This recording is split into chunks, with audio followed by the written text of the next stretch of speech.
jangan buru-buru, konfirmasi dulu. Apakah benar stok darah di PMI pada saat bulan Ramadan ini menurun?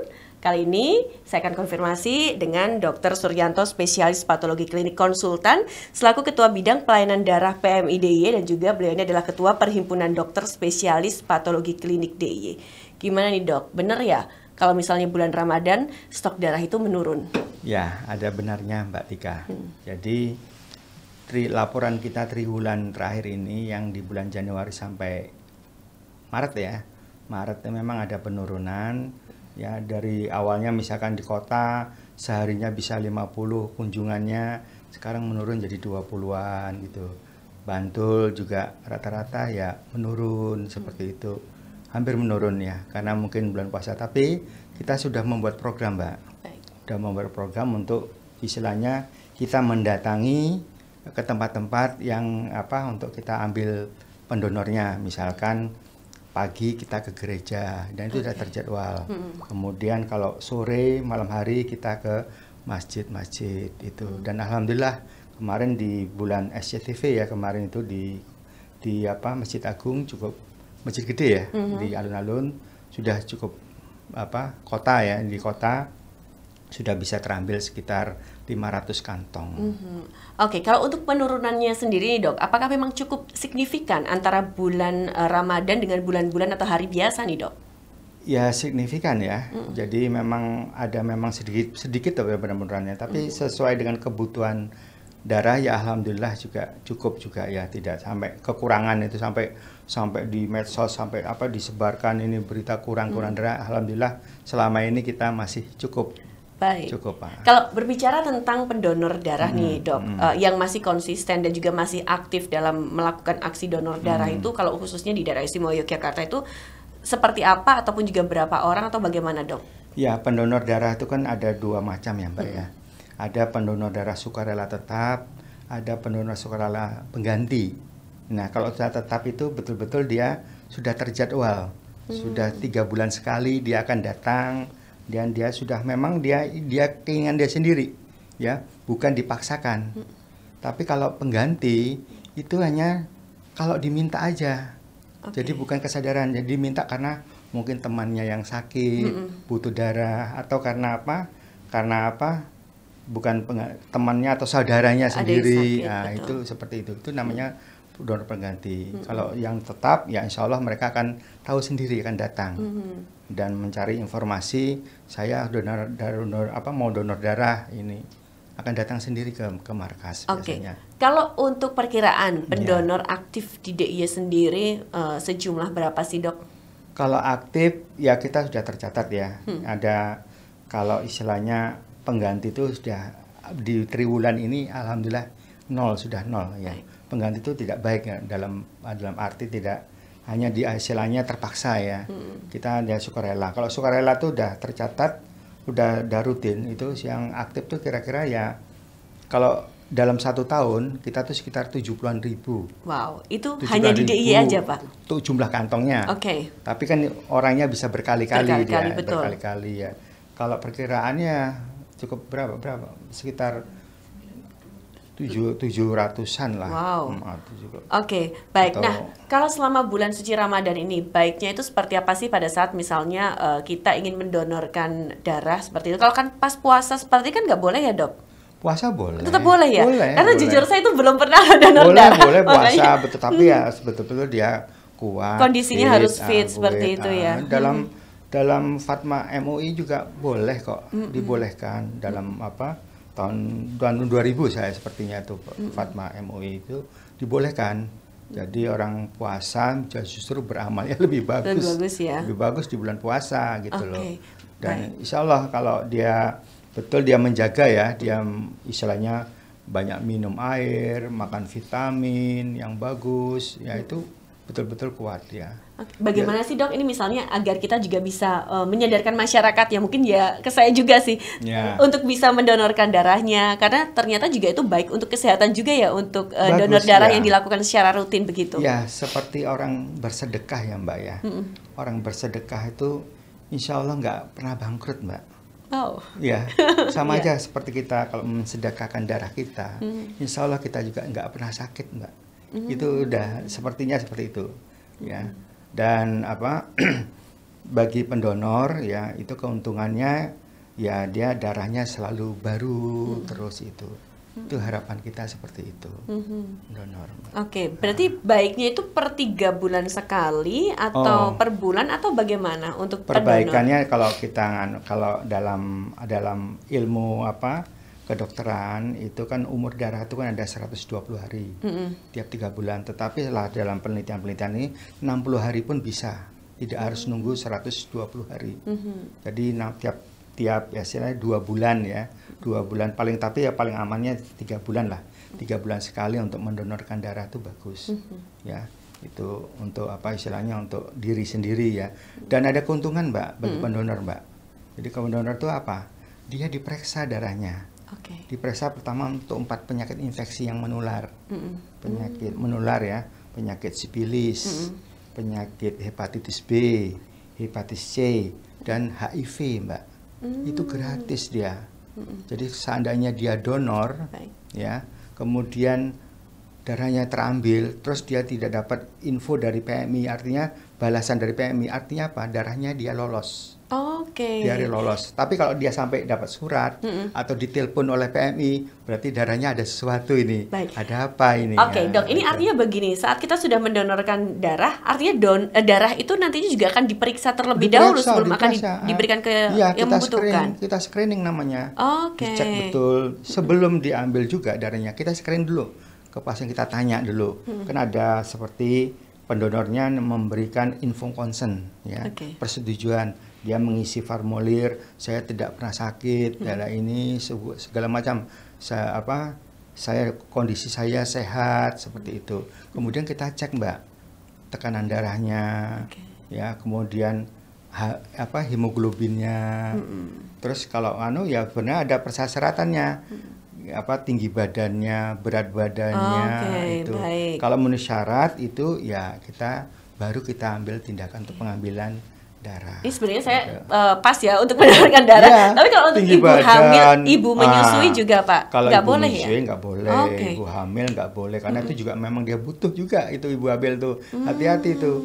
Ya, di Permenkes 91 sudah ada di situ untuk ibu hamil tuh. Begitu ada ibu hamil yang berisiko, kita siapkan 4 kantong.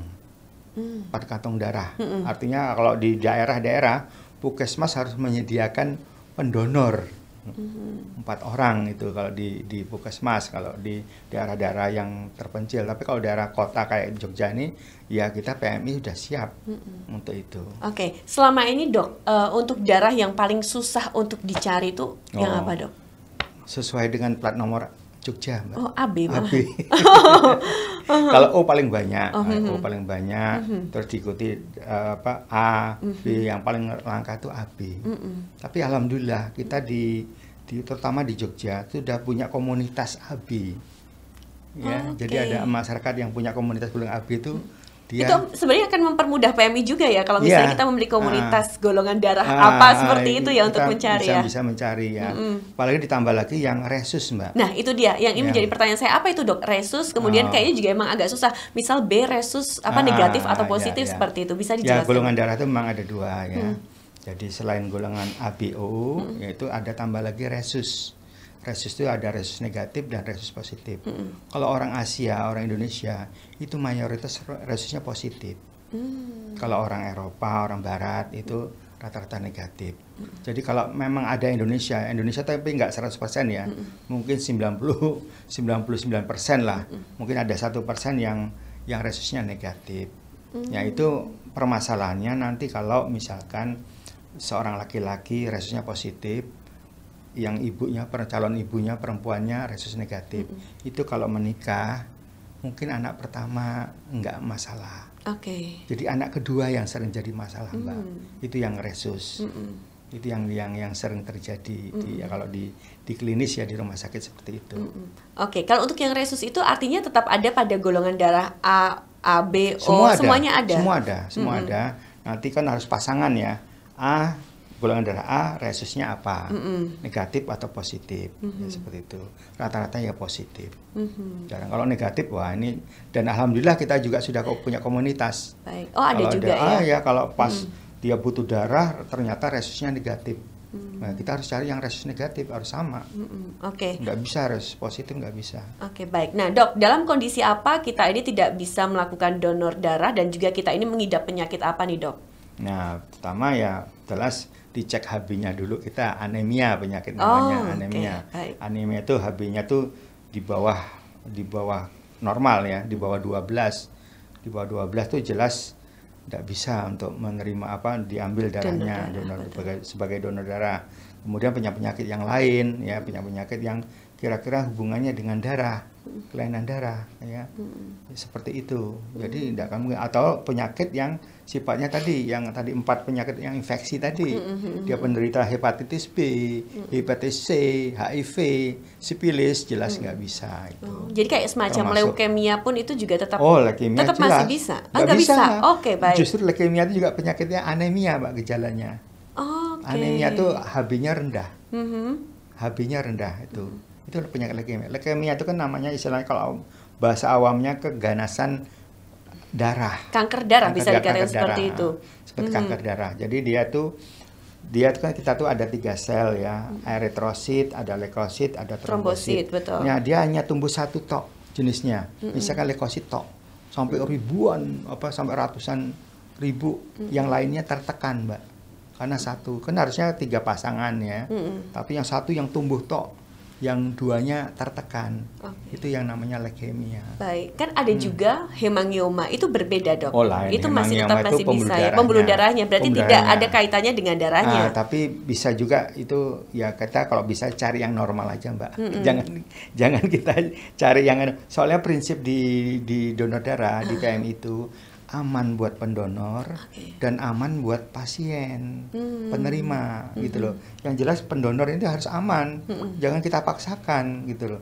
Kalau yang lebih baik kita cari yang betul-betul sehat, betul. Oke, baik. Ini artinya bisa dikatakan bahwa stok darah yang ada di PMI ini sudah sesuai dengan prosedur yang ada, semuanya sehat yang siap dan siap juga untuk didonorkan seperti itu ya. Kita betul-betul kita screening betul ya, kalau di PMI itu screening baru curiga sedikit aja sudah kita singkirkan. Ya misalkan pemeriksaan HIV itu tidak perlu kita buktikan betul nggak dia HIV, baru kita curiga, loh kok hasilnya kok gini reaktif ya, langsung kita amankan darahnya, istilahnya kita singkirkan, tidak boleh kita proses untuk pemberian ke pasien. Darah-darah yang tidak digunakan itu nantinya akan dikemanakan, Dok? Nah ya dimusnahkan. Dimusnahkan. Nah untuk ke depan ada yang namanya istilahnya CPOB, Mbak. Apa itu, Dok? Cara pembuatan obat yang benar. Jadi darah itu sebenarnya obat, Mbak. Bukan istilahnya biasa-biasa. Itu sebenarnya obatnya. Obat itu harus pembuatannya pun harus betul-betul yang benar. Nah, itu oleh BPOM BPOM yang menentukan nanti ini bagus apa tidak. Itu namanya nanti kalau bagus nanti PMI itu mendapat sertifikat BPOM. Nah, DIY belum, insya Allah nanti PMI Sleman dan PMI Kota itu mau menuju ke sana. Di Indonesia itu baru 19 yang UDD-nya memenuhi syarat CPOB. Keuntungannya apa CPOB? Nanti buangannya itu, sampahnya itu, misalnya plasmanya itu nggak dibuang, Mbak. Nanti dia diminta oleh suatu pabrik obat atau apa, nanti diolah itu menjadi obat, Mbak. Obat untuk yang diminum, dikonsumsi seperti itu? Obat ya bisa dalam bentuk albumin nantinya, dalam bentuk faktor 8, plasma itu yang keuntungannya. Sepertinya plasma itu juga bisa digunakan untuk kecantikan juga ya, Dok ya? Ya itu. Kalau saya pernah juga pakai plasma darah kemudian untuk di muka juga. Itu namanya PRP gitu. Oh iya, betul. PRP itu bisa, itu dari darah, tapi harus darah sendiri, Darah Mbak. Sendiri, betul. Darah sendiri nanti diolah, nanti dikembalikan lagi gitu. Itu untuk merangsang pertumbuhan, Mbak. Jadi selnya yang sudah mati menjadi sel yang hidup baru lagi. Itu kecantikan bisa. Iya, betul sekali. Nah, dokter, ini artinya setiap bulannya stok darah di PMI sampai dengan saat ini aman?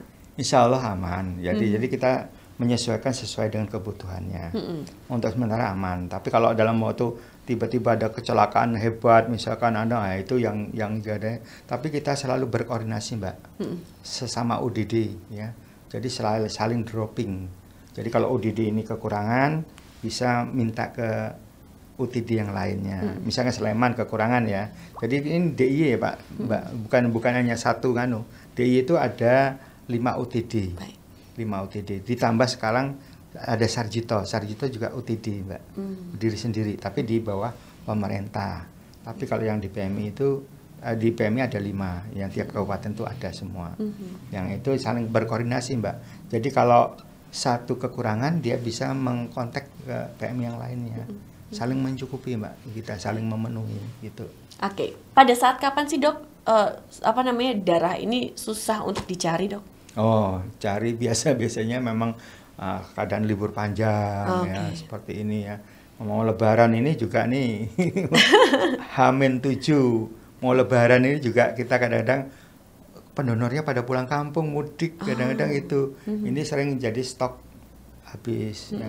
Tapi sebelumnya kita mengantisipasi, Mbak, mencari sebanyak dulu untuk menjaga stok kita. Yang kedua, sesudah lebaran, Mbak. Belum pulang-pulang, mudik. Oke, baik. Mungkin libur karena apalagi cuti panjang ya, jadinya ya kita agak riskan juga ini. Setetes darah Anda memang sangat bermanfaat ya untuk orang lain seperti itu orang lain ya. Orang-orang yang butuh itu kan orang-orang misalnya orang-orang penyakit leukemia tadi kan butuh kan. Benar. Penyakit talasemi ya. Talasemi memang dari sejak lahir memang sudah HB-nya sudah rendah karena kan penyakitnya herediter karena keturunan, Mbak. Ya, kemudian ibu hamil, ya, ibu hamil kalau dengan partes dengan perdarahan hebat, pasti kita lakukan transfusi. Kemudian satu lagi kalau orang cuci darah, Mbak. Oh iya, betul. Cuci darah itu kan klinik hemodialisa banyak dan itu kita rutin untuk memberikan itu udah. Kayak di PKU ya itu hampir sebulan 400 kantong itu. Wow. Oke. Nah, dokter, kalau untuk darah yang ada di kantong-kantong yang ada di PMI itu maksimal itu ada kayak semacam kedaluarsanya gitu nggak sih? Oh iya, ada namanya penyimpanan ya. Penyimpanan maksimal itu 25 hari, Mbak. Baik. Nah, tapi tergantung proses kalau udah dibentuk komponen. Jadi darah itu bukan darah utuh itu enggak, Mbak. Kita proses, Mbak, sesuai dengan kebutuhannya. Jadi jangan diberikan semuanya, bahaya. Karena banyak yang nggak cocok nanti malah bahaya. Jadi darah itu harus dipisahkan sesuai komponen-komponennya. Dia butuhnya apa? Oh, saya hanya membutuhkan untuk menaikkan HB. Ya, jadi yang HB itu adanya di sel darah merah, eritrosit. Jadi itu aja yang kita ambil.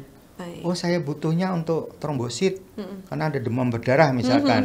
Demam berdarah, saya punya trombosit. Dia yang diambil trombositnya aja, tidak usah yang lain-lain.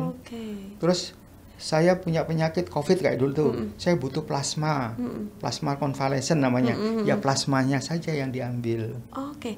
Maaf ini dok, ini artinya begini, misalnya golongan darah saya B, golongan darah dokter juga B, itu bisa dicampur seperti itu tidak sih? Terus kemudian diambil misalnya eritrositnya, trombositnya dan lain sebagainya, atau memang satu orang satu, atau bagaimana? Bukan dicampur, jadi misalkan saya yang sakit atau saya butuh darah Mbak, ya golongannya darahnya sama, betul. Ya kita ambil golongan darahnya dulu yang punya Mbak Tika, diambil diproses. Setelah diproses memenuhi syarat sama nanti kita apa ya butuhnya? Oh saya butuhnya eritrositnya tok. Jadi eritrositnya aja yang diambil. Nanti terus kita lakukan namanya uji cocok serasi, Mbak. Di cross itu disilangkan, artinya nanti sel darahnya dicampur dengan serumnya Mbak dicampurkan dengan sel saya, disilangkan. Cocok nggak? Kalau cocok berarti bisa diberikan. Harus ada proses tahapannya juga ya, Dok. So ya, prosesnya ada namanya tes mayor dan tes minor gitu loh. Tes mayor dan minor kalau dicocok, kalau dua-duanya negatif berarti itu betul-betul cocok, namanya kompatibel. Kalau tidak kompatibel ya akhirnya tapi dia tetap butuh darah. Nah itu yang kadang-kadang kita cari dari keluarganya, Mbak. Karena keluarganya hampir cocok biasanya. Baik. Kalau dari orang lain tuh sering tidak Keluarga cocok. dalam artian keluarga inti atau bagaimana? Keluarga inti. Keluarga Bisa, inti. keluarga Oke. inti. Tapi kan kadang ada juga, misalnya saya dan suami saya dengan memiliki golongan darah yang sama, tapi anak-anak saya ternyata beda seperti itu. Nah, itu bagaimana nih, Dok? Itu ada hukum Mendel, hukum warisan, Mbak. Oh. Harus cocok. 50% harus ada di ibu, 50% ada di ayah. Misalkan kalau ibunya golongan A, ayahnya golongan B. Kalau nanti di istilahnya nanti ada perjalanan mesti adanya golongan darah A. Tergantung nanti ada yang namanya kalau dalam hukum genetika, Mbak, golongan darah A itu ada yang homozigot, ada yang heterozigot. Oke, nah, baik. Gitu loh. Saya B, suami saya B, anak saya O, Dok. Nah, itu bisa, dia. Bisa. Itu dua-duanya berarti dia heterozigot. Heterozigot ya. Nah, kalau dia dua-duanya homozigot, Baik. tidak akan mungkin O. Nggak ada O. Itu bisa. Jadi itu rumus-rumus itu sekarang kita bisa mencari untuk misalkan untuk mencari keayahan. Ini ayahnya siapa nih? Tapi tetap Ibunya bisa donor siapa? darah nggak nih, Dok, kalau kayak gitu? Oh, bisa. Dari B ke O seperti itu? Bisa, Tetap, bisa, tapi bisa. dalam artian satu keluarga begitu? Ya nanti tergantung kebutuhannya Kebutuhan. apa. Oke. Nanti kita akan lihat kan. Tapi kalau O itu memang dia dikatakan dia universal. Bisa diberikan untuk kesemuanya. Kesemuanya, betul. Karena dia tidak mengandung antigen, Mbak. Tapi kalau menggunakan A, B, AB itu punya antigen, itu harus hati-hati. Ya, tapi kalau O itu pemberi. Oke, yang terakhir nih, Dok, mungkin ada harapan atau hal-hal yang ingin disampaikan masyarakat nih, mungkin juga bagaimana meningkatkan kesadaran mereka juga untuk mau, yuk kita donor darah, silakan. Ya, pertama kepada masyarakat ya, terutama saya sarankan untuk anak-anak muda, Mbak. Anak muda, mari ya. Jadi alhamdulillah di Jogja ini sudah tingkat anak mudanya sudah meningkat ini untuk menjadi pendonor ya. Terutama anak muda kita harap sarankan monggo untuk pendonor. Insya Allah Anda masih muda, Insya Allah nanti dalam di PMI itu akan diberikan penghargaan, Mbak. Oke. Ya, penghargaan 25 kali, 50 kali, 75 sampai ke 100 kali. Apalagi yang masih muda bisa mencapai 100 kali.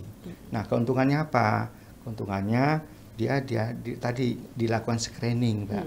Jadi harapan saya monggo yang muda-muda, terutama yang muda ya.